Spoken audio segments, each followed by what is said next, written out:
When we have motion in 2 or 3 dimensions, all of our definitions for kinematics, our position, velocity, and acceleration, are all generally the same before, but we're going to have 2 or 3 components to all of these vector quantities.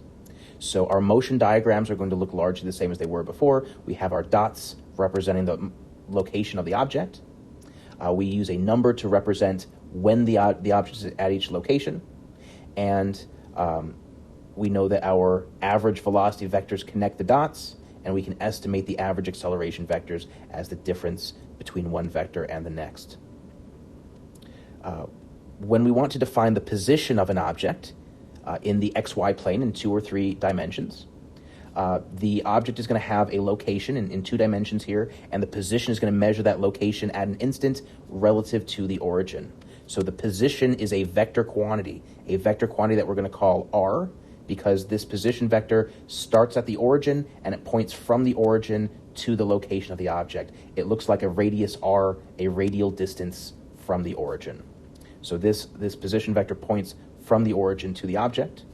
The component is going to have, this position vector is going to have components, x in the x direction and y in the y direction, that corresponds to a point x comma y. So the vector components are equal to the Cartesian coordinates. If you have a particle at the point 2 comma 3, that means that the position vector would be 2i hat plus 3j hat to get to the point 2 comma 3. So a lot of times we're going to omit the position vector, because identifying that the particle is at that point implies the position vector as well. But it's important that we define all of this based on the position vector so that our vector math makes sense later on. Motion in 2 and 3 dimensions is parametric motion. It's parameterized, where our position vector, a position is a vector valued function, a function of t. So as time changes, the position of the object changes as it moves. It's going to have x, y, and z components, and so the x, y, and z coordinates are going to be functions of time. They could change with time. And so the particle could be here at t equals 0, and then t equal 1, and t equal 2, and so forth. This path that the particle takes from one point to the next is called its trajectory. When we're measuring the position of an object, we're going to measure the position in meters or feet, because again, we're measuring the distance between the origin and the location of the object.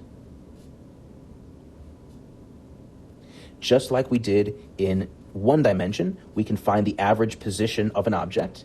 The average position is the most likely place to find that object, or the average place to find that object during a finite time interval, delta t. And for this object to be moving around in the xy plane, the coordinates have to be continuous functions. And so this is the exact same equation that we used before. The average position would be the integral of the position during that time interval from t initial to t final. This is adding up all of the positions at all the instances of time during that time interval. If we divide out the number of time instances, we get the average position. And notice that the average position is going to have an average component in the x direction and average component in the y direction. And these values here are exactly what we've seen before for one-dimensional motion. The x component of the average position vector would be the average value of the x position function, which is exactly what we've seen in 1 dimension. If you look at this in practice, here we have a situation where our particle has a circular trajectory. It has a position at t equals 0 or t equal 1 or t equal 2. These position vectors are sort of ghosted out because you can see how cluttered this sketch is getting already.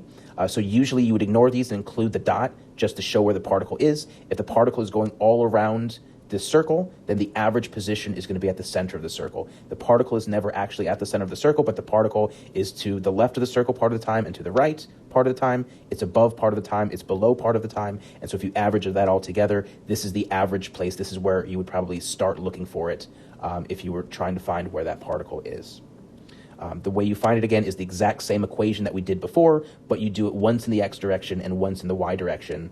And those are your 2 components of the overall value. Again, same as what we did before, but we do it twice for 2 different components.